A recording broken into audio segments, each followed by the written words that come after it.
Other interesting business news, you have Red Lobster emerging from bankruptcy and will have 544 locations. Now, this comes to us thanks to USA Today, specifically Jonathan Limehouse, who's a writer over there. And he says specifically, quote, a great day for Red Lobster. Company exiting bankruptcy will operate 544 locations. Court records say that the company's bankruptcy was due to significant debt, a carousel of CEOs, and all-you-can-eat shrimp, and a debacle, and a 30% drop in in guests since 2019, which, granted, there's a huge pandemic that also was a huge outlier that hurt a lot of restaurants. But yeah, 30%, that is devastating. Now here you see their little iconic logo right there. Now they say, quote, Red Lobster is exiting Chapter 11 bankruptcy after a federal court approved the seafood restaurant chain to rebound from a endless trip fiasco, massive debt, and closures of locations. As part of the Red Lobster Chapter 11 plan, RL Investor Holdings, LLC, how uninspiring is that name? RL Investor Holdings, LLC. I mean, they must have like no one in the marketing department of that company. I'm like partially kidding. Like, geez. They say the newly formed entity, organized and controlled by Fortress Investment Groups, which at least that sounds cool. Force, some creativity there. Will acquire the restaurant group. The acquisition is expected completed by the end of the month, Red Lobster said in a news release. Red Lobster will be Fortress's most recent acquisition of the company that filed bankruptcy, following purchases of Vice Media and Alamo Drafthouse, which has since been purchased by Sony Picture Entertainment. Fortress also controls a company called SPB Hospitality, which owns brands such as Logan's Steakhouse, Crystal, Old Chicago Pizza and Taproom, and Twisted Tenders, according to a spokesman over there.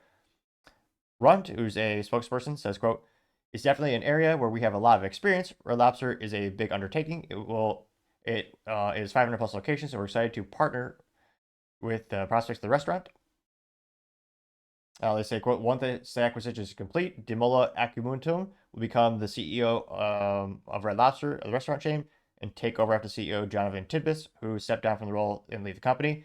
Now, the new CEO is currently, or was formerly the CEO of PF Chang's. He says, quote, this is a great day for the Lobster. With our new backers, we have a comprehensive and long-term investment plan, including a commitment of more than 60 million, wow, in new funding, which will help reinvigorate the iconic brand while keeping the best of its history. Red Lobster has tremendous future, and I cannot wait for us to get started on plan with the company's more than 30,000 team members across the United States as well as Canada. Unquote. So unfortunately, it looks like they closed down a couple more last week. I believe that. But it looks like Fremont will remain open, so there's a little silver lining situation. And again, it'll be interesting to see how they're able to compete in this new market where you have, ever fluid changes in consumer preferences and less people eating out. Because again, one of the easiest things to cut from your budget when you have unprecedented economical and political uncertainty is frivolous things like eating out or even regular food at the grocery store. Just go with the store brand more often than not, I would argue. But in the Red Lobster, I mean, the price point it's up there. I think went there 2 or 3 years ago on a date or something like that. It was a pretty pricey meal. It was pretty good. They had a pretty good salmon back then. But I mean, right now in the short term, what do you think is going to happen with them? Like Q3 and Q4 and Q1 as they emerge from bankruptcy, and what do you think of the long-term viability of the company as conceptually? I mean, they lost a lot of money with that Ender Strip. Also got a lot of customers to get in the door, which is half the battle retail and restaurant industry. But let me know in the comments what you think the future will bring from, because as always, it'd be fascinating to hear what you have to say. Thank you everyone for taking the time to tune in. Again, trying to get to 4,000 subscribers by the end of the month, so if you can click that button, I greatly appreciate it. Also, give me a thumbs up, thumbs down, or comment is a great way to give me some additional feedback, letting me know how I can make the show better and better. Lastly, don't forget to take the time to tell your family, tell your friends, tell your coworkers, heck, tell your enemies, tell anyone and everyone. Just stay safe, fight the good fight.